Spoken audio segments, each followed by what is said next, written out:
किशोरी जी साक्षात बातचीत करती थी। सिद्ध सहचरी भाव था, नित्य सरयू स्नान करना, अष्टयाम सेवा करना, एक समय कनक बिहारी जी की झांकी लेना, हनुमानगढ़ी हनुमान जी को राजा बनाए ना, तो राजा के यहाँ हाजिरी जरूरी है, तो हनुमान जी के सामने खड़े होकर युगल नाम सुनाना, अपने लौट के अपने स्थान में, ये नियम था। एक दिन उनकी निष्ठा की परीक्षा किशोरी जी ने ली। आप शयन के लिए पधारे किशोरी जी की सेज पे पौड़ाने के लिए, तो देखा श्री किशोरी जी का, विदेहराज नंदिनी जी का, श्री राम बल्लभा जी का मुखारविंद थोड़ा सा मलिन है, मुरझा गया। तो श्री बामन जी महाराज जय जय स्वामिनी, आज मुखारविंद पे थोड़ी सी मलिनता, क्या कोई कष्ट है? तो श्री किशोरी जी ने कहा, कछु मत पूछो, ठीक है हम, नहीं आप छुपाओ मत, मेरी शपथ है, मेरी सौगंध, सखी ऐसी तो बोलती हैं, मेरी शपथ है, आप छुपाओ मत। तो श्री किशोरी जी ने कहा, कल की एकादशी का विचार करके मैं सोच में पड़ गई हूँ। हमारा शरीर मिथिला का है ना, बिना महाप्रसाद के तृप्ति नहीं होती है, भात के बिना तृप्ति नहीं होती है।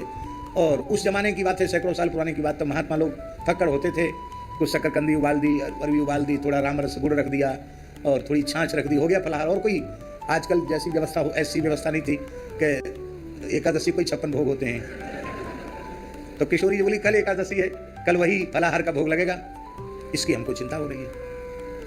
इतना सुनते ही बामन जी महाराज फूट फूट कर रो पड़े, बोले, स्वामिनी जी, हमारा किसी योग यज्ञ व्रत जप तप से प्रेम नहीं है, हमारा प्रेम तो आपसे है। आपका मुखारविंद खिला रहे तो करोड़ों एकादशी नौछावर है, और आपने कहा कि आप सुख पूर्वक स्टेज पर शयन करो, हम एकादशी को सबसे अधिक व्यंजन बनाएंगे। ओ महाराज, कई तरह की भुजिया, दाल भात, और जो मिथिला का जो प्रसिद्ध व्यंजन है वो सब, कुम्हरौरी और अदौरी धनौरी कुम्हरौरी, जो कुछ भी व्यंजन मिथिला के होते हैं, सब तरह के बनाए, और अचार मुरब्बा चटनी सब पधराया, और फलाहार भी बना, दोनों चीज बनी। आपने भोग धराया, प्रेम से पवाया युगल सरकार को, और पवाने के बाद संतों से कहा कि कोई बाध्यता नहीं है, आप लोगों के लिए फलाहार भी भोग लगा है, तुलसी दल पधराया गया है, जिनकी एकादशी में निष्ठा हो वो अवश्य एकादशी करें। तो हम तो जो युगल का अधरामृत है वही हम लेंगे, हमारा कोई व्रत का, हमारी नकल मत करना, लेकिन जिनको बाध्यता नहीं है, जिनको चाहिए महाप्रसाद पाओ तो महाप्रसाद पाओ, एकादशी करना एकादशी करो। आपने तो तृप्त होकर जो ठाकुर जी के थाल में भोग धराया था वही प्रेम से पाया। कुछ उनके अंतरंग परिकर शिष्य थे, उन्होंने भी वही महाप्रसाद की निष्ठा से ही प्रसाद लिया, और देखा देखी करनी नहीं चाहिए। तो जिनकी निष्ठा अभी परिपक्व नहीं हुई थी, उन्होंने फलाहार ही लिया। कहीं भाई आचार्य का अनुकरण नहीं कर सकते हम, क्योंकि आचार्य तो आचार्य है। और उस जमाने की बात है महाराज जी, बिजली के समान, आग के समान अयोध्या में खबर फैल गई। आज के 60-70 साल पहले भी टकसाल के विरुद्ध कोई साधु आचरण कर दे तो महाराज उसकी खैर नहीं, और कम से कम 300-400 साल हो गए होंगे। अयोध्या जी में हल्ला मच गया।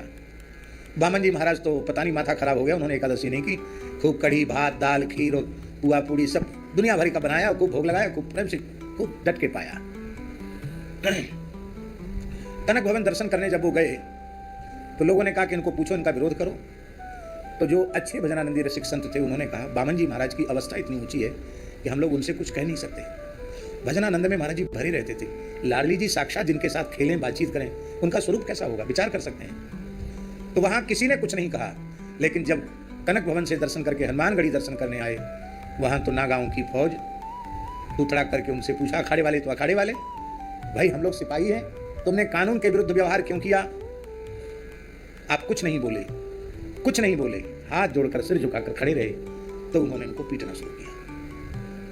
अब महात्मा तो महात्मा ठहरे, अब वो सब पहलवान बेहोश होकर गिर गए। अरे बोले, ज्यादा मत मारो, मर जाएगा बेचारा साधु, मर, दुबले पतले का शरीर तो था ही बामन जी का। और वो तो सब चले आए। आप उठे, अब उठ करके कुछ अपमान का अनुभव नहीं किया, सीधे स्थान में आ गए। तो किशोरी जी से बोले कि अब हम कुंज के बाहर नहीं जाएंगे, केवल सवेरे शरीर स्नान करेंगे, अब कुंज के बाहर नहीं जाएंगे, कनक भवन भी नहीं जाएंगे, हनुमानगढ़ी भी नहीं जाएंगे, क्योंकि हमें आपसे लेना देना, हमें संसार से कोई लेना देना नहीं। लोग कुछ कह नहीं सकते थे, कौन क्या कहे। पर हनुमान जी को महाराज संध्या को दर्शन करते थे, उस संध्या को ही मारपीट हुई। और जब हनुमान जी की शयन हो गई तो महाराज जी, हनुमान जी ने भीतर से द्वार बंद कर लिए। हनुमानगढ़ी के हनुमान जी के 4 द्वार हैं आज भी मंदिर के, गर्भगृह के चारों द्वार हनुमान जी ने बंद कर लिए। हनुमान जी द्वार बंद कर लें तो खोलने की हिम्मत किसकी? पुजारियों को 2:30 बजे 2-2:30 बजे मंदिर में प्रवेश करना पड़ता है हनुमानगढ़ी में, रोज रात को 2-2:30 बजे।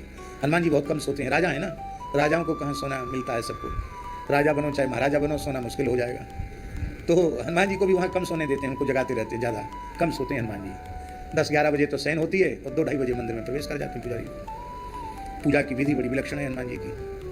अब बहुत कोशिश करने पर भी द्वार नहीं खुला, हाहाकार मच गया, अयोध्या के साधु इकट्ठे हो गए, किसी प्रकार से द्वार नहीं खुला। तब आर्त स्वर में सबने हनुमान जी को पुकारा, प्रभु क्या बात है?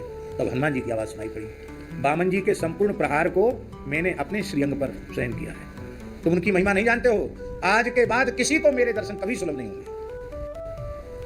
प्रायश्चित बताओ महाराज। बोले यहाँ से दंडोती करते हुए वामन जी के स्थान तक जाओ, पालकी में उनको बिठा कर लेके आओ, क्षमा मांगो। वे जो कुछ करते हैं वही विधि है, और वो जो नहीं करते हैं वही निषेध है, उनके पीछे मत पड़ो। हनुमान जी की आज्ञा सबको स्पष्ट सुनाई पड़ी। सब प्रणाम करते हुए वहां गए। जी ठहरे, बोले राजा के यहाँ हम तो गरीब साधु हैं, पैदल चल के आए। कहते हनुमान जी ने सबके देखते हुए उनको अंक में भर लिया, आलिंगन कर लिया। आज भी अयोध्या जी में वामन जी के स्थान में एकादशी नहीं होती है। फलाहार बनता है, जो लोग पहुंच गए एकादशी वाले उनको एकादशी, बाकी सब प्रसाद पाते। और महाराज जी वहाँ के आचार्य की नियमावली में लिख दिया गया, यहाँ का आचार्य पदार्थ ग्रहण नहीं करेगा, प्रसाद ही ग्रहण करेगा, प्रसाद ही ग्रहण करेगा। इस महाप्रसाद की निष्ठा को श्रीमन महाप्रभु जी ने प्रकट करके दिखाया।